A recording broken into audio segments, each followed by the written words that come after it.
Welcome to the Wired for Success podcast, your show for ambitious, mission-driven entrepreneurs who want to build million-dollar businesses without sacrificing their health, relationships, or happiness, who understand that in order to build their empire, they need a solid foundation, and that the more they are thriving, the more their business is thriving too. This show brings you the very best from science, self-development, and entrepreneurship to set you up for sustainable success. Hi, I'm Claudia Garbutt, the scientist turned mindset and high-performance coach for entrepreneurs, and I help you get wired for success. Hey everyone, and welcome back to a brand new episode of the Wired for Success podcast, where we talk about all things science, self-development, and entrepreneurship that help you get to that next level of success in your life and business. And my guest today is Hardi Põder. He's a skilled, I mispronounced his name, but he is a skilled entrepreneur and a visionary leader with a diverse background in various fields, including agriculture, IT, retail, and so much more. With an educational background in economics and business communication, Hardi has founded 9 successful companies over the past few years. And having led sales teams of over 600 members in Scandinavia and the US, Hardi's passion for radical change has led him to explore the fields of psychedelics and psychotherapy as an investor and practitioner since 2016. And this has driven him to establish Inlibrium, the world's first holistic interdisciplinary transformation program. And I think that sounds super, super interesting. I'm looking forward to hearing more about that today. So welcome, Hardi, and thank you so much for taking the time to be on my show today. Hello, Claudia. Nice to be here. First of all, I should mention that it's always so strange to listen your own bio when someone else is reading it, and then you're thinking like, okay, it seems that I've been doing a lot of things in my life. Sounds like a superhero, right? Oh, yeah, superhero. Absolutely. Let's go with superhero.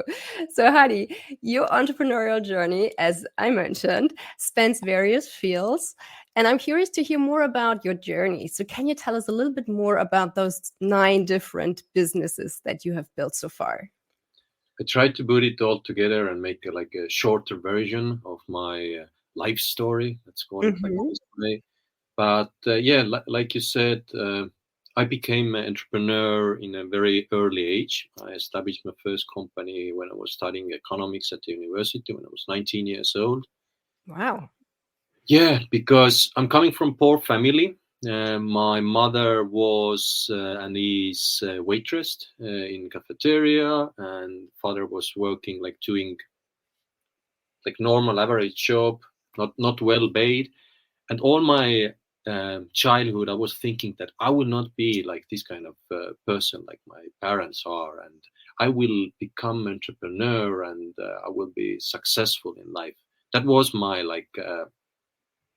purpose, or I felt that this is my purpose. This is my way to go to become grown up and build my own businesses.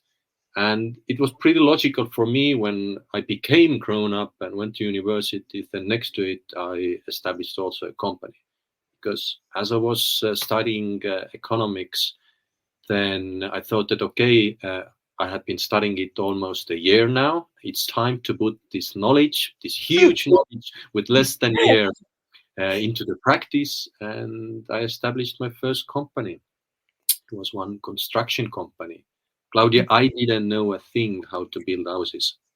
Okay. Zero experience, but what was good was that I knew a lot of people who knew how to build houses. So I put together a team of this field experts, and we started to build around Estonia. Interesting. How did it go?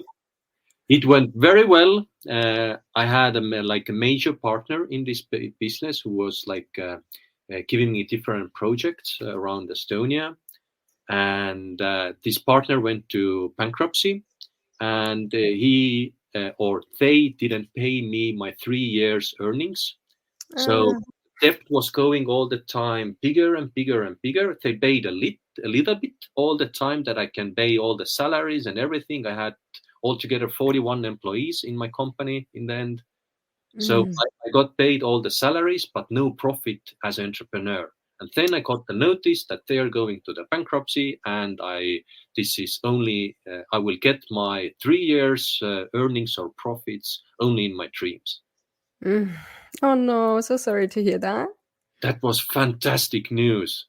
Was Finally, this not a joyride ended, because it was not easy. It was in 2008 when everything in the economy collapsed in Europe and all over the world, like you remember. Mm-hmm. But one thing or this happening led me to another thing, and I thought that, okay, when I knew people and I was able to put together a team and become successful, at least in Little Estonia, in this field, then why not to try something else? Mm-hmm. And I fell in love in mushrooms. Ooh. Yes, I heard from my ex-wife, then my wife, that it is possible to grow some kind of mushrooms, like indoor growing, like eatable mushrooms. Yeah. And Yeah. I started to. That time we didn't have Google. We had our own some kind of browser that we were using, and I was so-called Googling as much as possible. And I ended up in Belgium. I started to study microbiology and mycology in Belgium, in Kent. Mm-hmm. I got my own mentor who teach me how to grow medicinal mushrooms in indoor, and I started to build an indoor medical mushroom farm, biggest one in Scandinavia. Wow. I built my own laboratory. I was growing different types of mushrooms, getting experience, got investors. We were raising we were looking for funding for 3.5 million euros at that time in 2009. We got the funding. Nice. It all ended almost in 3 years, because the main buyer in Europe were lying to us. Like, we had a verbal contract with them that they will start to buy all those mushrooms that we are producing in Estonia. And the quantities were huge. Like every week, tons and tons, thousands of kilos of fresh mushrooms were going to Holland, to The Hague, where they're sent. So my business partner, my cousin, said that, Hardi, you are an amazing guy. That was an amazing journey, but it seems that it's too risky. And we decided, together with a bank that was giving us a loan and funding, that it's time to stop this too risky project, because the market is not stable. That was my second business, and the journey continues and continues. Every business, Claudia, lasted around 2 up to 3 years. That's so interesting. And I love the story about the mushrooms, because I'm also super interested in growing mushrooms. I do actually grow some in the garden. So after we recorded that, we can keep chatting about that. But tell us about the next business, and what have you learned from each of those businesses? What I can tell you now, or what I can share with the audience, after 2 decades of being entrepreneur, I understood one moment, Claudia, that I was in this kind of pattern, like a very certain pattern all the time. I can bring out the reason that something else was wrong and I needed to move to another business. But in reality, now when I have dive deeply into it, my own mental stuff, I understand that changing the business all the time, it was because of myself. I was afraid to take responsibility, and my excuse, or my solution for taking responsibility, was to run away and to establish a new company, to be truly honest. Because if entrepreneurs today are listening to this podcast, then they know that being an entrepreneur, it's not a joyride. You're facing everyday different obstacles, and you need to generate solutions for those obstacles every day. And it's not easy. It's pretty hard. And I think everyone will agree with me. And I think, Claudia, you will also agree Absolutely. Yeah.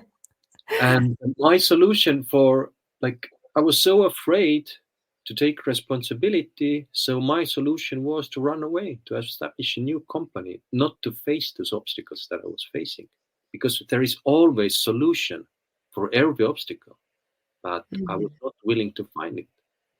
It is so interesting that you bring that up, because that is a pattern that I have seen quite a bit, not just with businesses. Other people do it with relationships or just projects in their lives, where they start one project, they get either bored or overwhelmed, and then they just start the next before they finished the old one. Or it's just some people, I've noticed, they do not seek the answers within a certain set of options. They always look on the outside. They don't look for answers inside relationships, inside companies, inside projects. They always keep a look on the outside, and they're looking for solutions there. And that usually leads to a lot of trauma and drama for everyone involved, because half-finished projects, well, it's just I mean, they're not fun. They're not fun to accumulate. So how have you changed your approach, if you have changed your approach? Yeah. Or how did that look like for you? The same pattern continued and continued, and it all ended up with my personal burnout in 2016. I don't even know, like, I started being an entrepreneur in 2000 and in the end of 2005. So after many businesses, different businesses, I ended up with burnout. And this burnout was on a physical, mental, emotional, you name it, what level. And my body started to collapse. All my closer relationships started to collapse. My business relationships started to collapse. Everything in my life was collapsing. And it was pretty horrible time for me. And when you are like so tightly in this corner, then you need, like, your real creativity awakes, and you start to find solution for the situation where you are at the moment. And I started to find solution for my troubles. And I went to many different therapies. Many people were working with me or trying to help me, trying to work with me. Conventional medicine doctors, functional medicine doctors, psychotherapists, shamans, voodoo masters, you name it, coaches, counselors, leaders, my mother, my brother, everyone were trying to help me because I was looking help. And it was an amazing journey, like this coming out from the burnout.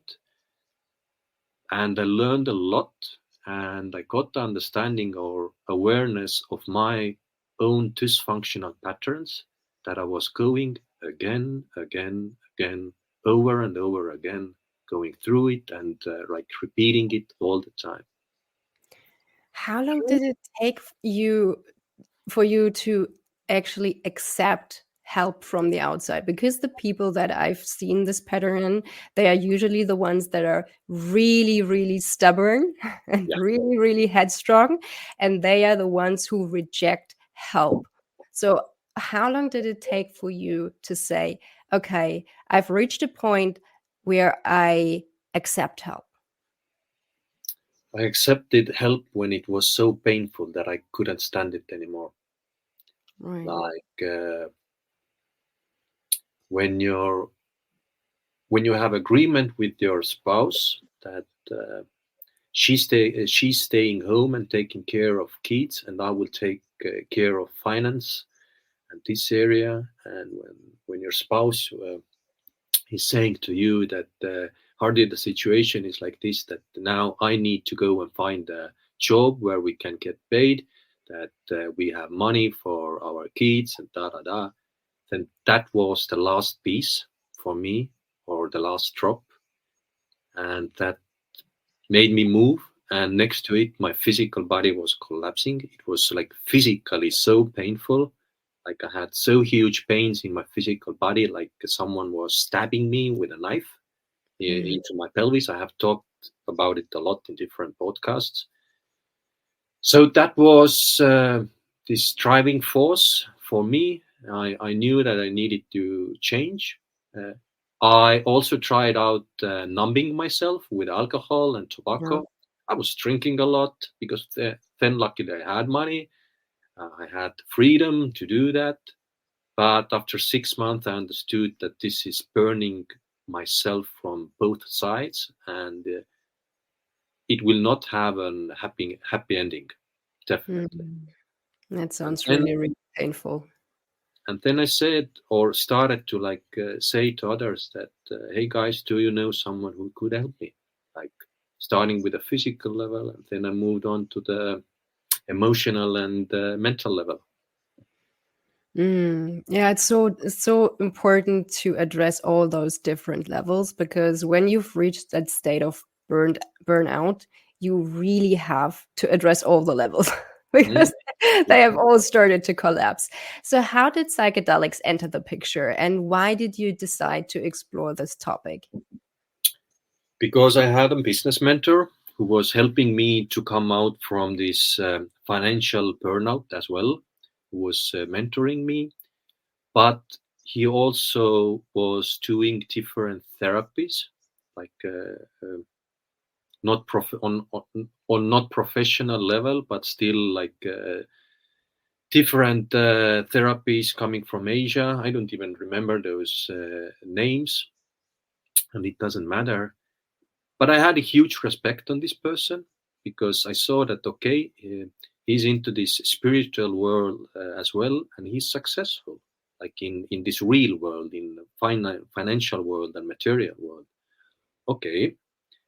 And one day he said to me that, Hardi, would you like to know what is your real problem?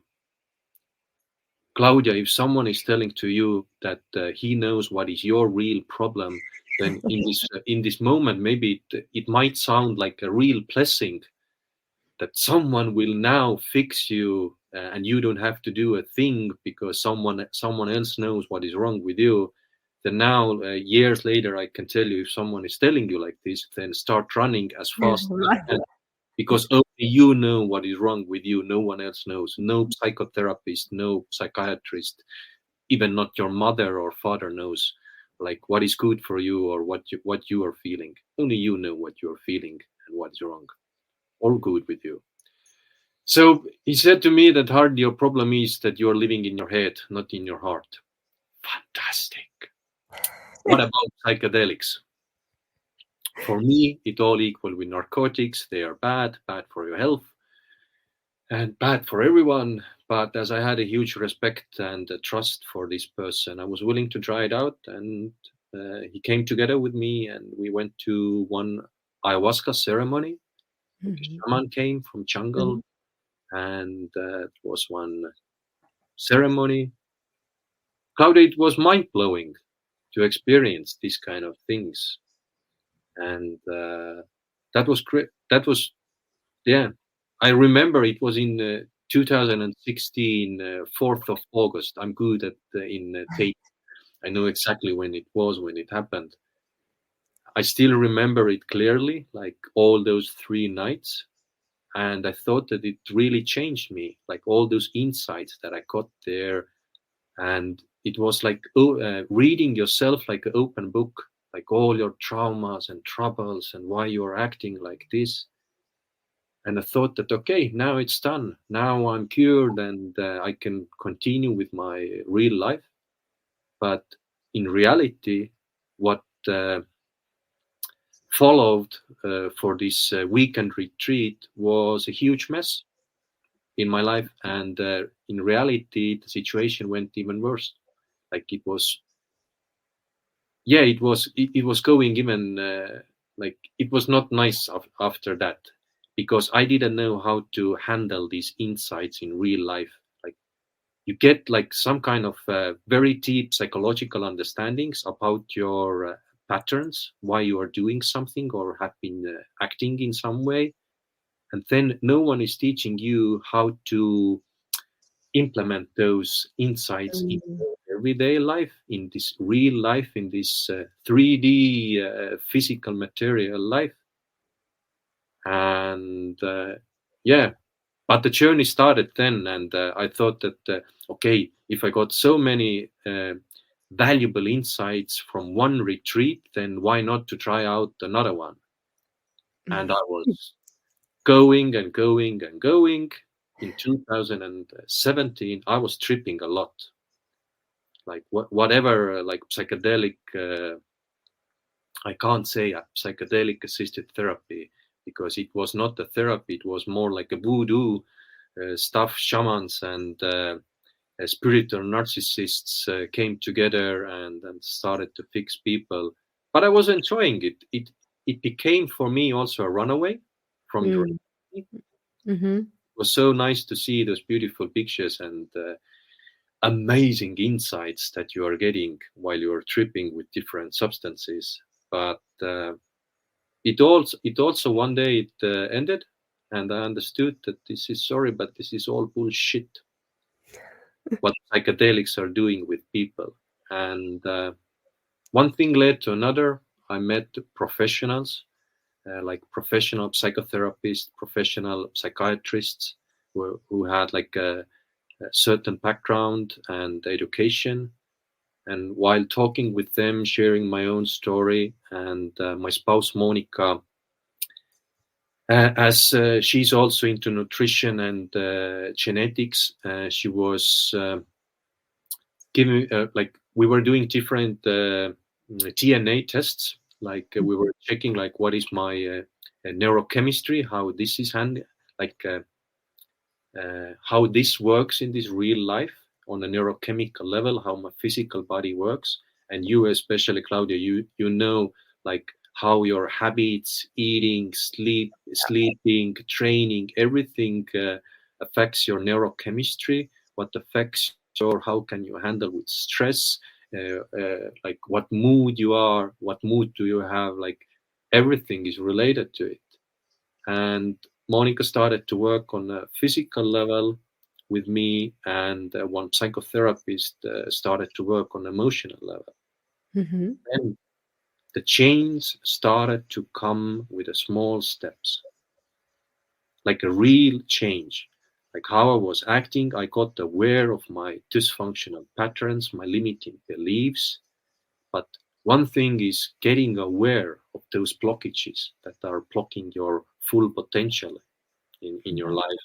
Another thing, it's more complicated, is to change those old habits, and it takes time. So what I can tell you now, after years of practicing with different psychedelics and different therapy methods, I can say loudly and proudly that psychedelics will not cure you, definitely. Sorry guys, but there isn't this kind of magic pill out there that you take in and your life will be a real Hollywood movie. No, there isn't. This is all fairy tale. Psychedelics together with professional psychotherapy can give you is awareness of your traumas, dysfunctional patterns, limiting beliefs, shame, guilt, and other blockages, what are keeping you back from living in full potential in your life. You get aware, and then becomes the hardest part after getting aware is putting this knowledge, awareness into practice. And under practice, I mean into everyday life. And this is the hardest part. That is so true. That is so true. I've seen that over and over again, that the first step is always awareness, but then it's how do you implement what you have learned, and how do you transform that insight into a new set of habits? Because in the end, it's what you do on a daily basis that determines where you end up. So it's all about making those small changes along the way. Now, I'm curious to hear more about that process for you. What have you found really helpful for changing those patterns and your habits once that you were aware of them? Like the craziest thing, what I got aware of, and now like I'm putting the picture together, like why I was acting like this, that 2 up to 3 years being leading a business and then running to another business, what pattern or what like dysfunctional pattern was behind that, or what trauma was behind there. And one thing what came out from one psychotherapy session was that it all came from my childhood. Mm-hmm. And behind this kind of acting, like this dysfunctional running away acting, was one traumatic event when I was 5.5 years old, when my older brother died. He was only 11 years old then. And he died just the day before Christmas, and 2 days before his birthday. So Christmas in my family is a very, very sad period. Still, it was 30-something years ago, but still it's pretty hard time for us. But we had this kind of family tradition that all our relatives coming to our place for Christmas Eve. And I didn't know that my brother is dying at the hospital, and relatives are coming not to celebrate the Christmas Eve to our place, but they came to see my brother, because I was 5.5. And I was so joyful and happy and laughing and running around the house. And suddenly my mother grabbed my hand and said to me, watched to my eyes, and said to me, Hardi, it is not allowed to run and laugh in this house. I understand her, like truly now, because she was already in deep grief, because everyone knew that my brother is dying soon, and he died in the next day. But what it made, or what happened with me on a psychological level, was that I was blocking all my feelings. Yeah. And I turned them all off, because I was said as a young kid that I was not allowed to feel anything anymore. Right. Then what followed was that as my parents lost one of their child, then they started to protect me and my other brother as much as possible. We were not allowed to go anywhere, no birthday parties. Every weekend we had to go to countryside to work, to be all the time close to them, next to them. I understand now, being a parent, like why we are doing like this. If you're losing someone so close, so important in your life, then you try to protect everyone else who are left there. But what it created in my growing psychology inside of me, or I don't know how it is said in English, but I think everyone will understand, was that my parents took away the lessons from my life to take responsibility, because they were taking all the responsibility for all my decisions. They decided where I will go, where I will not go, what will I wear, like like everything. And I didn't know how to take responsibility. And I took this dysfunctional pattern to my grown-up life, to my businesses.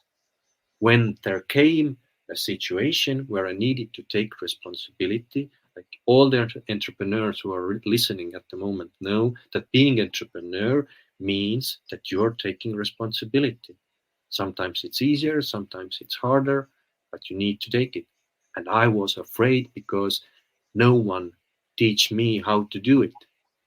And I ran away. And to change this kind of dysfunctional pattern, that was the hardest. I can't say that I am not afraid to take responsibility anymore.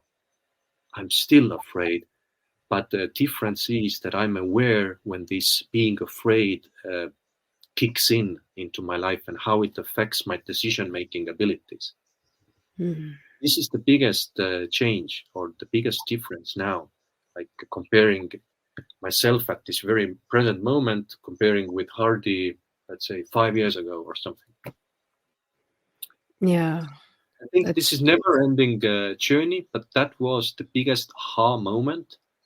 And only together with professional psychotherapy, I'm able to implement this awareness into my everyday life. And I don't know how much long time it will take. It has been taking already years to practice it, and I'm still every day practicing it. and it's still hard. It's getting easier every time. But I see also next to all of this that I'm every day moving forward to my true potential. And this is satisfying feeling, like really satisfying feeling. Because I remember very well being an entrepreneur all my grown-up life that I was missing all the time something. Like all the time, even when I was successful financially and materially, I was missing something. That was not wrong. Like, da da da da da da da. Let's do something else. Let's do something bigger. Let's do something unbelievable. Da da da. Because it's not enough what I have at the moment. Claudia, I understand.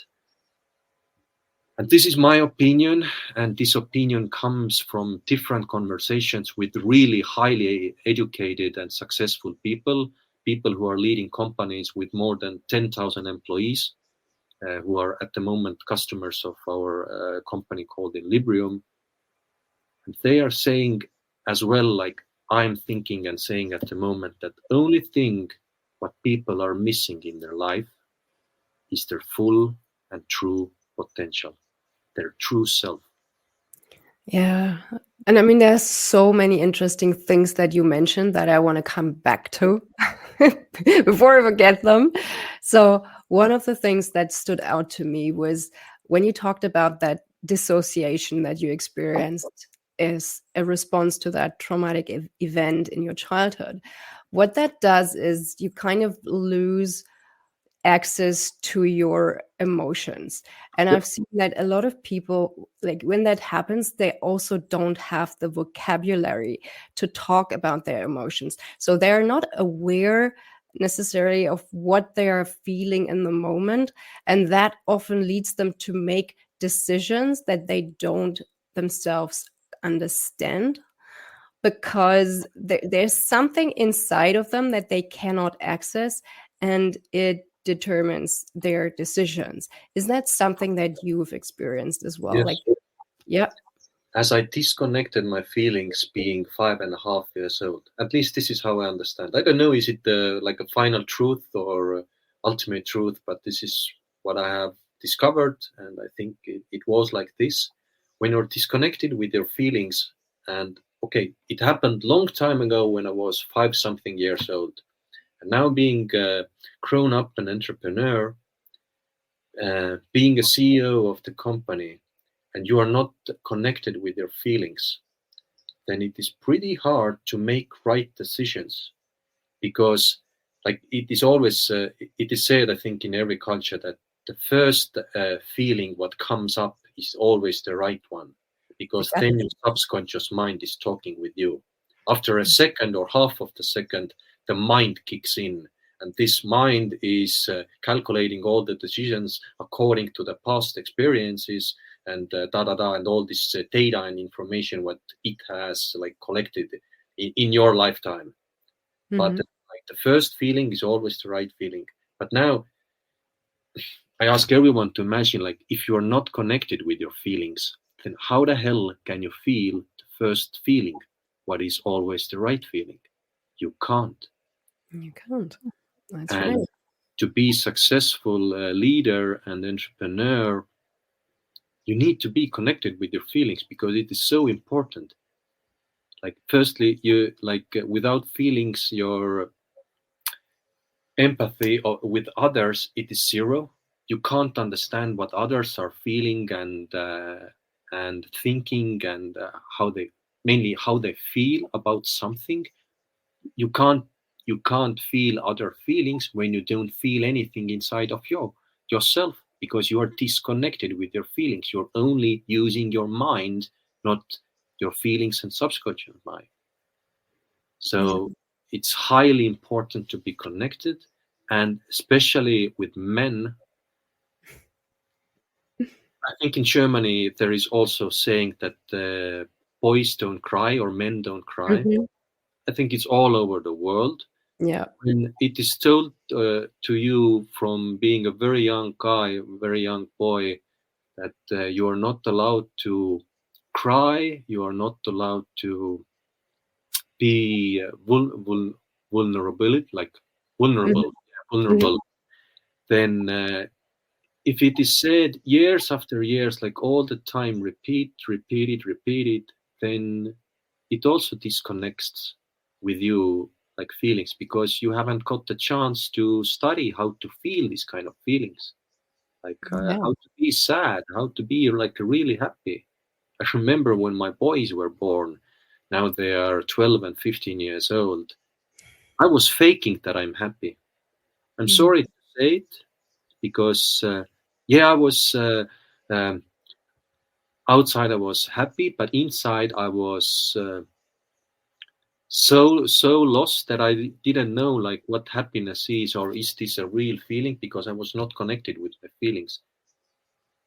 And that's crazy. That's really hard, and that's still it's really hard to admit it, like that I was that person, and I was like feeling and not feeling, like acting like this. Feelings came after that. But I encourage everyone to work with their feelings and connecting with their true feelings and true being. And this is what you are, Claudia, doing, also helping entrepreneurs, like discovering, finding, getting aware of their full potential and purpose in this life. I think it's fantastic what you are doing. And the same thing, a little bit different methods used. We are doing at Inlibrium as well. Yes, tell us more about that. I want to hear more. So how's this program designed to support visionary leaders?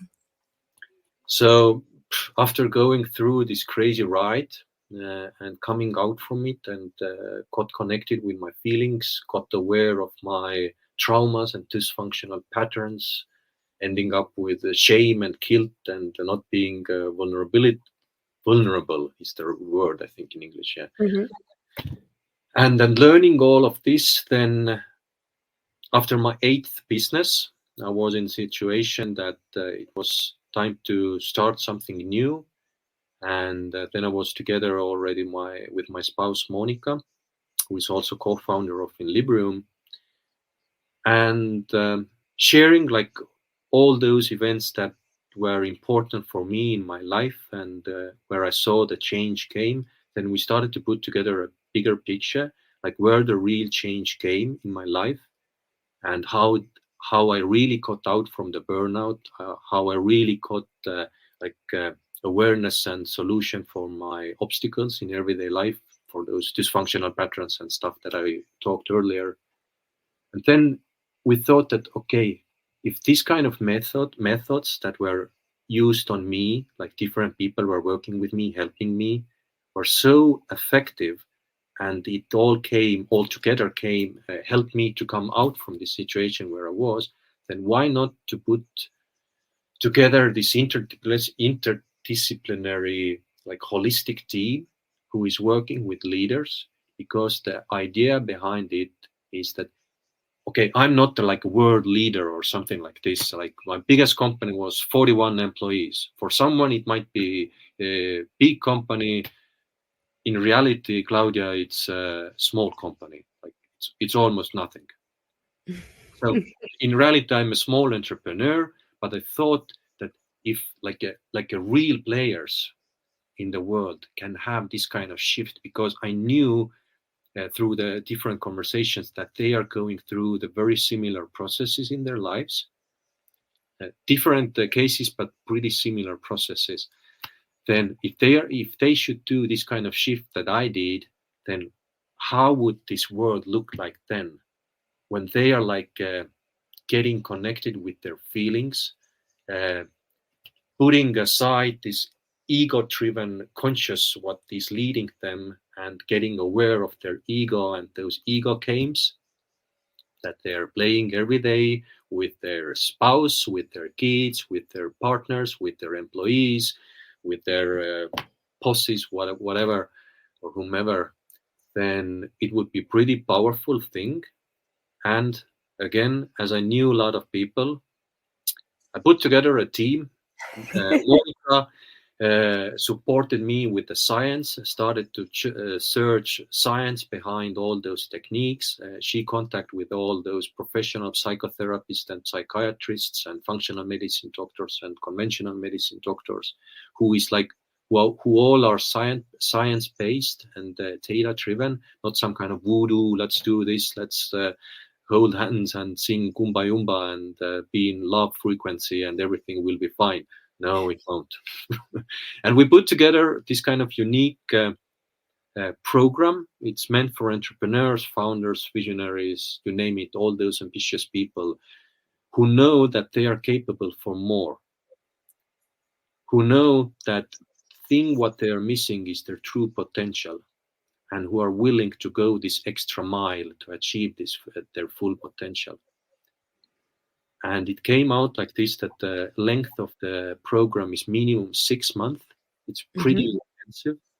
And it also involves psychedelic-assisted therapy, because I'm just repeating the words of our main psychiatrist / psychotherapist who has more than 20 years of experiences in psychotherapy, and he was the head of one huge psychiatry clinic as well in one country.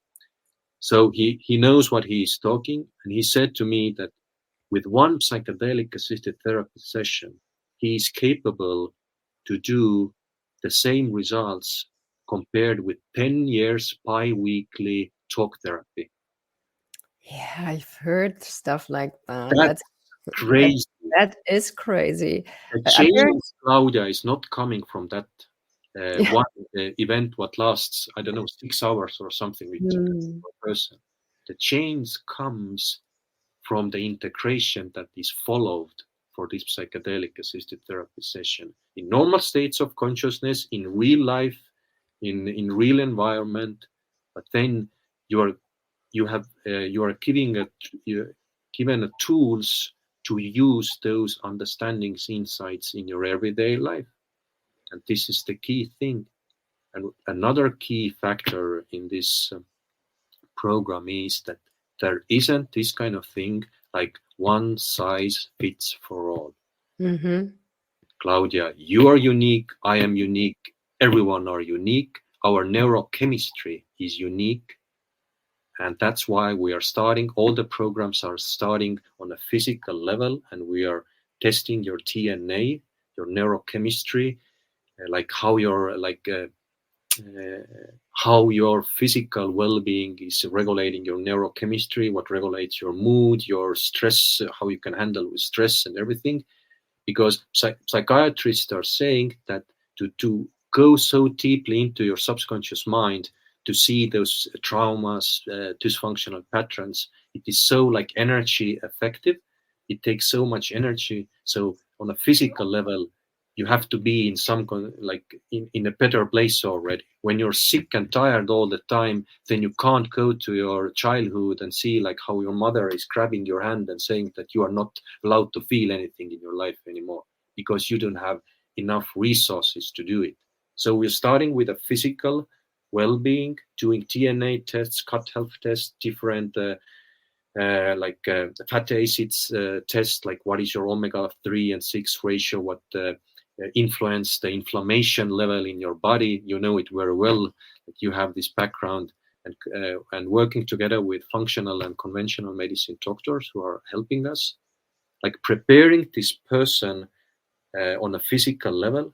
Then comes next phase is mental level, limiting beliefs, dysfunctional patterns. We are working together with different health coaches, business coaches, from the business coaches side, from the real experts who have been leading for companies with more than 10,000+ employees, with the turnovers with billions of euros, and real experts and practitioners, not only theoretical side people. They are helping our customers to get the awareness of those blockages. And then comes the deepest part, and this is psychotherapy and psychedelic-assisted therapy that works with emotional level. And we all have our own traumas and stuff from our childhood, what are blocking us. For someone, it might be a small thing. For someone, it is a huge thing. I even, like, one guy even said to me, like, what the hell, Hardi, are you talking about? Your mother grabbed your hand when you were 5 years old, and now you're saying that it influenced all your next 30 plus years in your life. Like, what bullshit is it? Well, Like, real bullshit. Like, what the hell? Why are you whining? Like, grow up. But we are all different, and that's why this approach, what we are providing to our customers, is always tailor-made, meant only for your needs, for your unique background, for your unique physical and genetical well-being.